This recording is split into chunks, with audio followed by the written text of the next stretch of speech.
स्वर्गीय अजित पवार यांच्या जयंतीनिमित्त आयोजित जनसेवा सप्ताहानिमित्त उमरगा येथील भाऊसाहेब बिराजदार अर्बन कोऑपरेटिव्ह बँकेच्या वतीने विशेष स्वच्छता अभियान राबवण्यात आलं। बँकेचे चेअरमन, संचालक, अधिकारी आणि कर्मचाऱ्यांनी स्वतः झाडू आणि पोछा हातात घेत संपूर्ण बँक परिसराची स्वच्छता केली।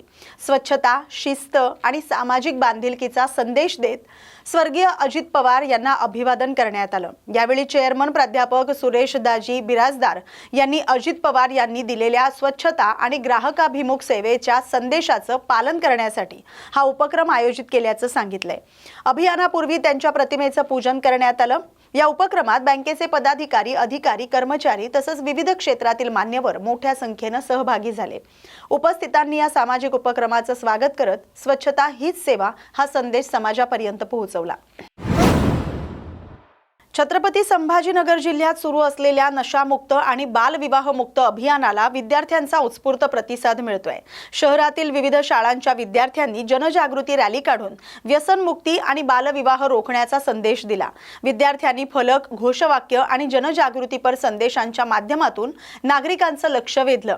या कार्यक्रमाला जिल्हाधिकारी विनय गौडा, जीसी, जिल्हा परिषदेचा मुख्य कार्यकारी अधिकारी मीनू पी.एम. आणि माध्यमिक शिक्षणाधिकारी अश्विनी लाटकर उपस्थित होत्या। मान्यवरांनी विद्यार्थ्यांना सामाजिक जबाबदारीची जाणीव ठेवून व्यसनमुक्ती आणि बालविवाह विरोधी जनजागृती प्रत्येक घरापर्यंत पोहोचवण्याचं आवाहन केलं। या अभियानातून समाजात सकारात्मक जनजागृती होऊन व्यसनमुक्त आणि बालविवाहमुक्त समाज घडवण्यास बळ मिळेल अशी अपेक्षा व्यक्त करण्यात आली। आज जो कार्यक्रम राबवला आहे नशामुक्ती संदर्भात काय संदेश देणार? जुलै 13 तारीखपासून आमच्या जिल्ह्यातील नशामुक्त छत्रपती संभाजीनगरचा उपक्रम चालू आहे। आम्ही वेगळे कार्यक्रम जिल्हा परिषदच्या मार्फत राबवणार आहोत। आता हा जो कार्यक्रम आहे आम्ही अकेला नाही करते। हा कार्यक्रमसाठी आमच्या सोबत जिल्हा एक्साइज डिपार्टमेंट, जिल्हा नार्कोटिक्स डिपार्टमेंट, जिल्हा पोलीस, जिल्हा प्रशासन सगळं मतलब मिळून आम्ही हे कार्यक्रम आयोजन केलेले आहे। जुलै 13 तारीखपासून आम्ही सुरू केलेले आहे आणि पुढचे 1 साल आम्ही हे कंटिन्यू पण करणार आहोत, क्योंकि आता ये जो नशामुक्त छत्रपती संभाजीनगर म्हणून एक प्रत्येक उपक्रम आम्ही जुलै 13 ते जुलै 31 तारीखपर्यंत आयोजित केलेले आहे। आजचा कार्यक्रम इसका फक्त एक पार्ट आहे आणि आमच्या जिल्हा परिषदच्या शाळातील आणि अंगणवाडीमध्ये आणि गाव पातळीवर पण आम्ही वेगळे चित्रकला स्पर्धा, जनजागृती करण्यासाठी वेगळे उपक्रम चालू आहे। हा संदर्भ शहरामध्ये सुद्धा नशा जास्त करायची, परंतु आता ग्रामीण भागातील तरी सुद्धा नशेच्या आहारी गेलेला आहे। हो, हा गोष्टी घर आहे, क्योंकि that is why we on the first place आम्ही हा नियोजन त्यामुळे केलेले आहे की एक समाना ऐसा होती थी कि फक्त शहरातील ऐसा सगळं नशा वगैरह मिलते थे, पण लेकिन आजच्या परिस्थिती ऐसा है की आमच्या एकदम शेवटीच्या ग्रामपंचायतीमध्ये पण दारू असेल या इतर ड्रग्स असेल इसका उपलब्धी खूप वाढवली आहे। त्यामुळे आम्ही एक नियोजन ऐसे केले की लास्ट माइल पर्सन को भी इसका जानकारी असावे। त्यामुळे आम्ही सगळं जिल्हा परिषद शाळा, सगळं अंगणवाडी, सगळं आमच्या MSRLMच्या यंत्रणा सगळं मिळून हा कार्यक्रमचा नियोजन केले। जिल्हा परिषदेच्या ग्रामीण भागातील जे शाळा आहेत त्या शाळेला लागूनच काही पानटपरे असतात, त्यावर ते सिगरेट, पुड्या किंवा ते स्क्रीन वगैरे त्याच्यावर बंदी घातली असं साहित्य मिळते, यावरती तुम्ही काय कठोर पावले करणार? मी माझे लेवलमध्ये मी एक वेल वर्डेड ऑर्डर मी काढलेली आहे की आमच्या जिल्हा परिषद शाळेला काही बाहेरच्या कोई लोक येऊ नका आणि आमच्या कॉम्पाऊंड वॉलच्या सुरक्षा आमच्या CCTVच्या मार्फत सगळं मतलब आमच्या निरीक्षण आता चालू आहे। मी माननीय पोलीस अध्यक्ष सरांना पण सोबत पण चर्चा केलेली आहे, तो पेट्रोलिंग वाढवण्यासाठी, especially before school hours and after school hours आणि लंच ब्रेकमध्ये पण थोडंसं पोलीस पेट्रोलिंग वाढवण्यासाठी पण मी सरांच्या सोबत चर्चा केलेली आहे। आता सुरुवात आहे। माझे मतलब मनपूर्वक यकीन ऐसा है कि 1 साल मध्ये आम्ही बहुत सारे इसका फरक दिसेल जिल्ह्यातील। ये माझी वाशिम जिल्ह्यातील आसेगाव पोलिसांनी सन 2020 मधील हत्येच्या गुन्ह्यातील तब्बल 6 वर्षांपासून फरार असलेल्या आरोपीला अटक केली आहे. गजानन भोयर असं या अटक करण्यात आलेल्या आरोपीचं नाव आहे. गोपनीय माहितीच्या आधारे आसेगाव पोलिसांनी चिंचोली इथं छापा टाकून आरोपीला ताब्यात घेतलं. त्यानंतर त्याला न्यायालयासमोर हजर करण्यात आलं असता न्यायालयानं न्यायालयीन कोठडी सुनावली. ही कारवाई जिल्हा पोलीस अधीक्षक निखिल खाटमोडे पाटील, अपर पोलीस अधीक्षक लता फड आणि उपविभागीय पोलीस अधिकारी विशाल क्षीरसागर यांच्या मार्गदर्शनाखाली आसेगाव पोलिसांच्या पथकानं केली. या प्रकरणाचा पुढील तपास सुरू आहे. वाशिम जिल्ह्यातील शिरपूर जैन इथं भीषण आग लागून 4 दुकानं जळून खाक झालेत. या आगीत पाणी filter plant, Ekdant irrigation and automobile servicing centre आणि चहा कॅन्टीनचं मोठं नुकसान झालंय. घटनेची माहिती मिळताच रिसोड, मालेगाव आणि वाशिम येथील अग्निशमन दलाच्या गाड्या घटनास्थळी दाखल झाल्या. स्थानिक नागरिकांच्या मदतीनं अग्निशमन दलानं अथक प्रयत्न करून आगीवर नियंत्रण मिळवलं. यावेळी शिरपूर पोलीस ठाण्याच्या ठाणेदार भारद्वाज मॅडम यांनी स्वतः पाण्याची बादली आणि पाईप हातात घेऊन आग विझवण्याच्या कामात सहभाग घेतल्यानं त्यांच्या तत्परतेचं नागरिकांनी कौतुक केलं. प्राथमिक माहितीनुसार शॉर्ट सर्किटमुळे आग लागल्याचा अंदाज आहे. अधिकृत कारण तपासानंतर स्पष्ट होणार आहे.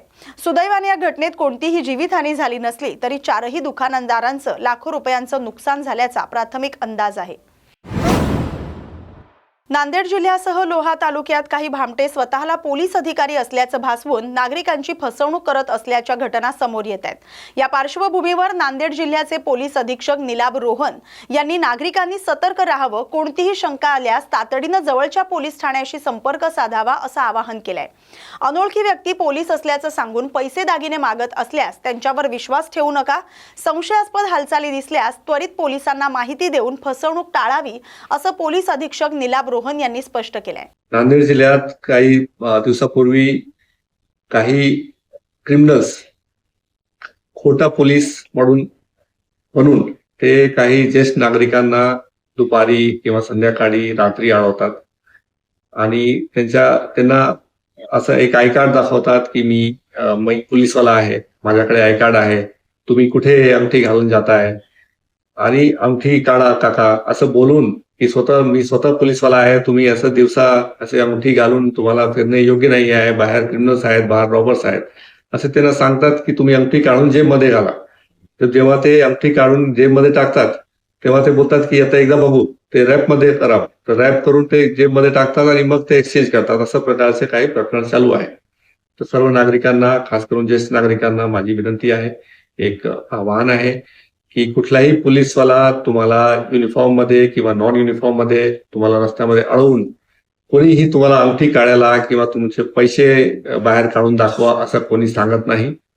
आणि जर असं कोणी सांगितलंय की इमिडिएटली तुम्ही त्याला प्रतिसाद देऊ नका, तुम्ही निघून जावा. याच्यामध्ये बळी पडू नका. पोलीस अशा प्रकारची गँगची शोध घेत आहे आणि कंटिन्युअसली आणि लवकरच यांना आम्ही हे पण करणार. परंतु तुम्हाला जागरूक राहून कुठल्याही प्रकारचे अशा प्रकारचे आमिषाला बळी पडू नका. कारगिल विजय दिनानिमित्त 26 जुलै 2026 रोजी मुंबई इथं आयोजित विशेष कार्यक्रमात नांदेड जिल्ह्यातील मुदखेड येथील माजी सैनिक लक्ष्मण देवदे यांना सैनिक रत्न पुरस्कारानं सन्मानित करण्यात आले. सैनिक फेडरेशनच्या वतीनं त्यांच्या दीर्घ सैन्य सेवेबरोबरच सामाजिक आणि सार्वजनिक क्षेत्रातील योगदानाची दखल घेत हा गौरव करण्यात आला.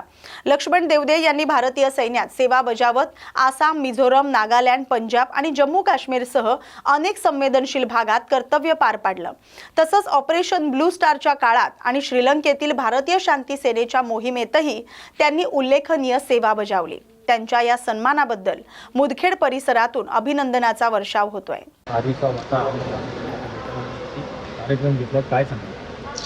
सर्वप्रथम देशवासियांना कारगिल विजय दिवसांच्या खूप खूप शुभेच्छा. कारण हे स्वतंत्र, जे आझादी आपल्याला जी मिळाली ती ह्या सैनिकांच्यामुळे मिळाली. कारण पाकिस्तानचा जो बेत होता आपल्या देशावरती अटॅक करून, आपल्या देशावरती आक्रमण करून पाकिस्तानचा वरचा म्हणजे श्रीनगरच्या वरचा जो हिस्सा आहे त्याने आपल्या कब्जामध्ये करण्याचा प्रयत्न केला. कारण जनरल परवेज मुशर्रफने जो निष्ठा केलेली आहे, जनरल परवेज मुशर्रफने जो भ्याडताचा आमच्यावरती आक्रमण केला त्याचा जबाब भारतीय सेनेने अशा प्रकारे दिलेला आहे की पुन्हा पाकिस्तान कधी हिंदुस्थानावरती आक्रमण करण्याचा विचार करू शकत नव्हता. पण आज त्याच निमित्ताने आम्ही इथे विजय दिवस आहे, त्या निमित्ताने आज आम्ही इथे एकत्र झालेलो आहोत आणि त्या विजय दिवसानिमित्त आपल्या वीरगती प्राप्त झालेल्या सैनिकांसाठी श्री काकडे सरांनी जो प्रयत्न केला आहे की त्यांना जी आर्थिक मदत दिली, आर्थिक सहाय्य केलं, त्याचबरोबर विजय नाहटा सर त्यांचे सहकारी आहेत, त्यांनी जी हा जो पाऊल पुढे उचललेला आहे की सैनिकांसाठी मी काहीतरी माझं छोटासा एक मुंगीचा एक कण म्हणून मी ज्या देशाच्या संरक्षणासाठी ज्यांनी वीरगतीला प्राप्त झाले, शहादत दिली, अशा सैनिकांच्या प्रती त्यांनी ती कृतज्ञता दाखवलेली आहे. त्यांच्यासाठी मी त्यांचे आभार व्यक्त करतो आणि संपूर्ण सैनिकांना मी हे सांगू इच्छितो की देशाची रक्षण तुम्ही करा, पण आज मी ज्या संस्थेमध्ये आहे किंवा ज्या मी ह्याच्यामध्ये वावरतोय त्याच्यामध्ये मला कळतंय की संपूर्ण देश आपल्या पाठीमागं आहे. आणि आज माझा जो भाऊ कारगिल किंवा सियाचीनवरती जो तुम्ही -50 डिग्रीवरती बसलेले आहात, तुम्ही कधीही घाबरू नका. आमच्यासारखे सैनिक, पूर्व सैनिक तुमच्याबरोबर आहेत, साथीसाथ पूर्ण देश तुमच्याबरोबर आहे. धन्यवाद. जय हिंद. सर, खरोखरच तुम्ही जो हा प्रश्न विचारला एकदम मोलाचा प्रश्न आहे की सरकार काय देते, कारण सरकारचं जे निमित्त असतं देण्याचं ते खूप कमी आहे. आणि त्याच्यानंतर समजा जर एखादा सैनिक वीरगतीला प्राप्त झाला, शहीद बोलण्यापेक्षा मी वीरगती शब्द करतोय की जर वीरगतीला प्राप्त झाला त्याच्यानंतर त्याची जी जबाबदारी असते ती खूप मोठी जबाबदारी आहे. कारण एक आई 2 मुलं जर असतील तर तिने हा संपूर्ण जगावरती त्या मुलांना शिकवणं किंवा तिची जी जबाबदारी आहे, कारण तिच्यावरती त्यावेळेला 2 जबाबदाऱ्या पडलेल्या असतात. एक वडिलांची जबाबदारी असते, एक आईची जबाबदारी, प्लस समाजाबरोबरच तिथे पोहोचण्याची जी जबाबदारी आहे, मुलांना मोठं करणं. आणि त्या जबाबदारीतून काहीतरी सरकारने त्यांच्याकडे लक्ष दिलं पाहिजे. आणि वेळोवेळी जे आपले जवळचे जे राजकर्ते आहेत किंवा आपले जवळची आपली जी मंडळी आहे, त्यांनी सैनिक तुमच्याजवळ कधीही काही मागत नाही. सैनिक फक्त मागतो त्यांचं अधिकार, म्हणजे त्यांना फक्त सन्मान, आणि तो सन्मान ह्या समाजाने त्यांना द्यावा ही मी अपेक्षा करतो. फार एक महत्वाचा एक दिवस आहे, कारण कारगिल दिवस या निमित्ताने आम्ही आलेलो आहे. आणि कारगिल दिवस जेव्हा झाला होता, पहिल्या कारगिल दिवसमध्ये पण मी कारगिलमध्ये जाऊन ते झेंडा आहे त्याच्या ते लोकेशनमध्ये मी परफॉर्म केलं होतं. ते हे लोक जे काम करतात वीर जवान फाउंडेशन, मी तर एक खूप छोटासा एक ह्याचा हिस्सा आहे. मी म्हणजे हे लोक चालतात, मी पाठी ह्यांच्या फॉलो करतो. पण सुरेशजी आहेत, नाटाजी आहेत, यांचं काम खूप पुण्याचं काम आहे. जे आपल्या देशात जिन्होंने बलिदान किया है, उनके फैमिलीज ना सत्कार करून त्यांना सम्मान देऊन, बस जस्ट रिमेंबरिंग देम. एंड हम लोग खुशकिस्मत है कि उनके फैमिली को मिलके उनको नमन कर सकते हैं. जवानांनी खंत व्यक्त आपण ते खरं सुपर हिरोज म्हणजे तेच आहे. म्हणजे ते बघितलं, ते हवलदार, त्यांचा दोन्ही मधुसूदन सुर्वे, त्यांचं नाव सगळीकडे म्हणजे पॉप्युलर व्हायला पाहिजे, कारण आपल्या देशासाठी त्यांनी दोनों पैर उनके कट गए हैं because it was an attack. And उनके बदल में 9 बुलेट्स त्यांच्या अंगात मतलब हे केलं आहे. त्यांच्या दोन्ही लेग्स नाही आहेत. आणि असं लोक येऊन आपल्यासाठी करतात ते. तर दॅट वी शुड रिमेंबर, आणि we should thank this organisation for bringing them forward. Thank you. Mahad तालुक्यामध्ये अनेक ठिकाणी चोरांचा सुळसुळाट असताना रायगड जिल्ह्यातील नाते गावामध्ये काही दिवसांपूर्वी एका वृद्ध महिलेला मारहाण करून चोरीचं उदाहरण समोर आल्याचं महाड शहराच्या हद्दीत प्रभात कॉलनी, रत्नशिल्प बिल्डिंग, रायगड सिटी या बिल्डिंगच्या आवारात राजरोसपणे चोरई फिरत असल्याचं सीसीटीव्ही कॅमेऱ्यात कैद झालंय. महाड पोलीस याकडे कानाडोळा का करतायत असा प्रश्न आता नागरिकांना पडलाय. महाड शहराच्या हद्दीत असलेल्या सुज्ञान नागरिकांच्या ग्रुपमध्ये चर्चेला उधाण आलंय आणि नागरिकांमध्ये भीतीचं वातावरण निर्माण झालंय. महत्त्वाचं म्हणजे चोरट्यांविरोधात महाड पोलीस ठाण्यामध्ये नागरिकांना फसवणूक होत असल्याचं दिसून आल्यानं महाड शहर राष्ट्रवादी काँग्रेसचे शरदचंद्र पवार पक्षाचे शहराध्यक्ष पराग वडके यांनी महाड शहरामध्ये चोऱ्या करणारे आणि नागरिकांना फसवणूक केल्यासंदर्भात निवेदन दिलंय आणि आतापर्यंत कोणतीच कारवाई झाली नाही असं उघड झालंय. महाड शहरामध्ये असं बोललं जाते तरी सुद्धा चोर रात्रीच्या वेळी राजरोसपणे फिरतच कसे असा प्रश्न आता उपस्थित केला जातोय. महाड पोलीस प्रशासन, महाड नगरपालिका याकडे लक्ष देईल का, हा महत्त्वाचा प्रश्न आहे. शिवसेनेचे परिवहन मंत्री प्रताप सरनाईक यांनी रिक्षा आणि टॅक्सी चालकांसाठी मराठी भाषा सक्तीचा निर्णय जाहीर केलाय। त्यासाठी 15 ऑगस्ट पर्यंतची मुदत देण्यात आली। या पार्श्वभूमीवर मराठी भाषा शिकू इच्छिणाऱ्या रिक्षा चालकांसाठी शिवसेनेनं पुढाकार घेत साकीनाका इथं मराठी प्रशिक्षण केंद्र सुरू केलंय। महाराष्ट्र शासन आणि शिवसेनेच्या वतीनं सुरू करण्यात आलेल्या या केंद्राचं उद्घाटन शिवसेना आमदार दिलीप लांडे यांच्या उपस्थितीत रिक्षा चालकांच्या हस्ते नारळ फोडून करण्यात आलं। या प्रशिक्षण केंद्रात विविध बॅचेसद्वारे रिक्षा चालकांना मराठी भाषा शिकवली जाणार आहे। आतापर्यंत परिसरातील 1700हून अधिक रिक्षा चालकांनी नाव नोंदणी केली। मराठी भाषा सर्वांना यायला हवी आणि शासनाचा संकल्प पूर्ण करण्यासाठी हा उपक्रम सुरू केल्याचं आमदार दिलीप लांडे यांनी सांगितलंय। नाही, सक्ती नाही केली। हा मराठी भाषा आणि मराठी भाषेचा सन्मान झाला पाहिजे आणि म्हणून महाराष्ट्रामध्ये राहणारा प्रत्येक रहिवासी हा मराठी शिकला पाहिजे, बोलता आला पाहिजे, चालता आलं पाहिजे। या दृष्टिकोनातून जुना जो GR आहे तोच प्रशस्तीपत्रक पुढं घेऊन या माझ्या रिक्षा चालकांना मराठी बोलता आलं पाहिजे। माझ्या पॅसेंजरशी बोलताना त्यांनी मराठीत बोललं पाहिजे। या दृष्टिकोनातून शासनाने हा पत्रक काढलेला आहे। आणि या पत्रकचा आधार घेऊन माझ्याकडे एक रिक्षा संघटना आहे। मी स्वतः रिक्षा ड्रायव्हर आहे, त्यामुळे रिक्षा चालकांना जे अडचण होईल त्याला मदत करणं माझं कर्तव्य आहे। त्या दृष्टिकोनातून आज या ठिकाणी महाराष्ट्र शासनाला विश्वासात घेऊन महाराष्ट्र शासनाच्या माध्यमातून मराठी भाषा प्रशिक्षण केंद्र हे सुरू केलेलं आहे। या ठिकाणी आज 840 लोकांनी सहभाग घेतलेला आहे आणि पुन्हा 970 लोकांचं ॲडमिशन होत आहे। असं या ठिकाणी कम से कम 1600 ते 1700 लोक या प्रशिक्षण केंद्रामध्ये सहभागी झालेले आहेत आणि त्यांना शासनाच्या नियमाप्रमाणे प्रशिक्षण दिलं जाईल आणि त्यांची परीक्षासुद्धा इथंच घेतली जाईल। जे आदरणीय एकनाथ शिंदे साहेबांचा संकल्प आहे सरकार आपल्या दारी, त्या पद्धतीने महाराष्ट्र शासनाचं मराठी प्रशिक्षण केंद्र शासनाच्या वतीने माझ्या चांदिवलीमध्ये माझ्या रिक्षा ड्रायव्हरसाठी या ठिकाणी घेऊन आलेलं आहे। 15 ऑगस्ट डेडलाईन आहे या सगळ्या संदर्भात। आपल्याकडे किती एकूण या ठिकाणी रिक्षा चालक येणार आहेत आणि सगळे पास होतील का या सगळ्या डेडलाईन? माझ्याकडे आत्ता 1740 लोकांचं फॉर्म आलेलं आहे।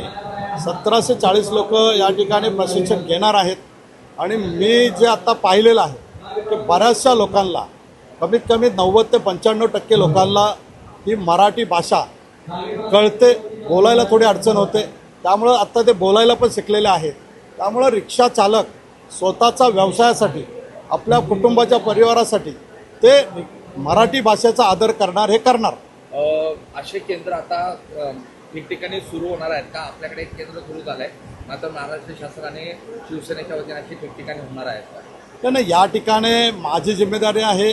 मी एक रिक्षा ड्रायव्हर, या लोकांनी मला आमदार बनवलेला आहे आणि म्हणून रिक्षा चालकांच्या भावनाचा, रिक्षा चालकांच्या अडचणीचा विचार करून त्यांना मदत करणं हे कर्तव्य मी पूर्ण करत आहे।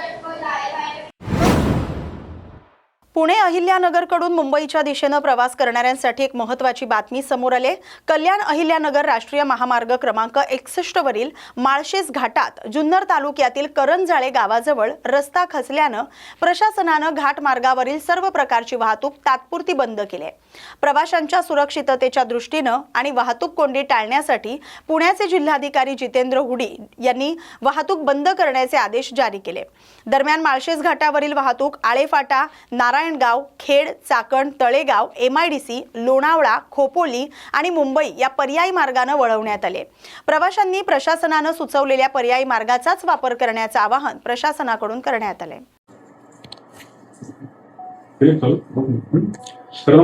नमस्ते। करंजाळे हद्दीमध्ये खरं तर रस्ता खचल्यामुळं काल जिल्हाधिकाऱ्यांनी वाहतूक बंद केलेली आहे, काय अधिक माहिती? माळशेज घाटामध्ये 599 ते 699 किमीच्या दरम्यान रस्ता खचल्यामुळे आणि त्या परिसरात मोठ्या प्रमाणात पाऊस झाल्यामुळे सदर रस्ता खचून वाहतुकीस बंद करण्यात आला आहे। काल दिनांक 26/7/2026 रोजी माननीय कलेक्टर सो पुणे यांनी त्या संदर्भात आदेश केलेले आहेत।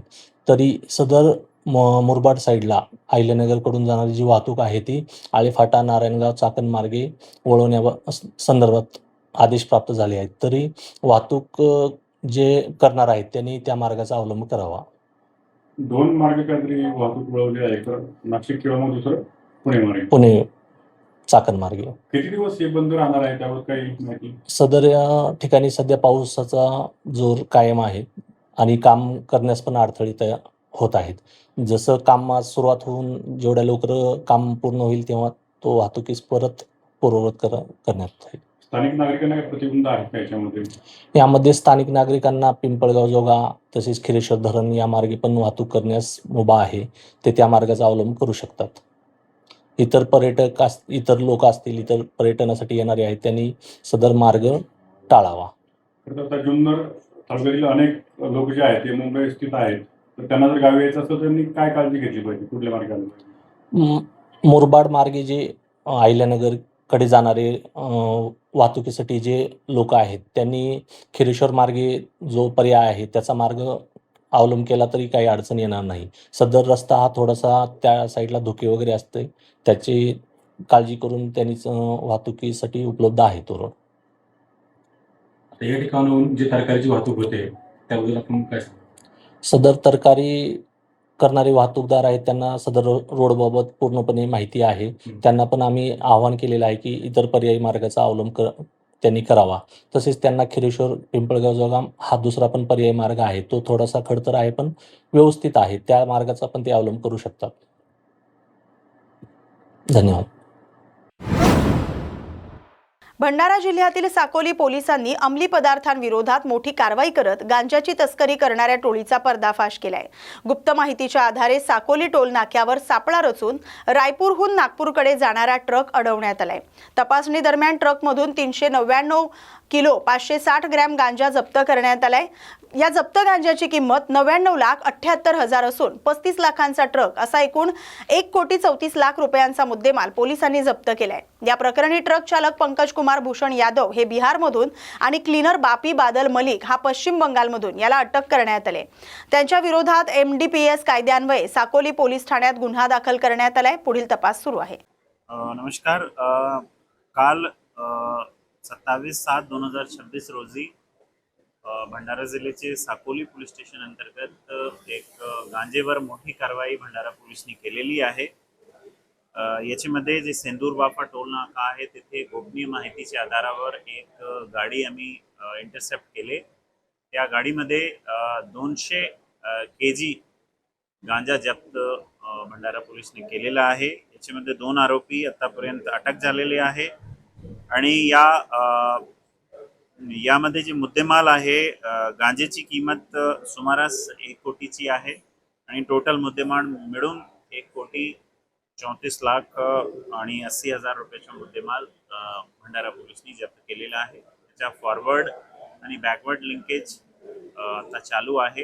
हा गांजा प्रायमा फेसी आता असं समोर आलेला आहे की उडीसावरून हा निघाला होता ट्रक. मुंबईसाठी ट्रक जात होता. वेगवेगळ्या ठिकाणी बरेचशा ठिकाणी हा यांचा असा मोडस होता की बरेचशा ठिकाणी हा गांजा द्यायचे होता. कुठे कुठे द्यायचे होता ते आता आम्ही निष्पन्न करणार आहे. या बातमीसोबतच बातमी महाराष्ट्राची मध्ये वेळ झाली. आता इथेच थांबण्याची. अशाच महत्त्वाच्या बातम्यांसाठी पाहत राहा न्यूज मराठी 24/7. नवा भारत, नवा विचार.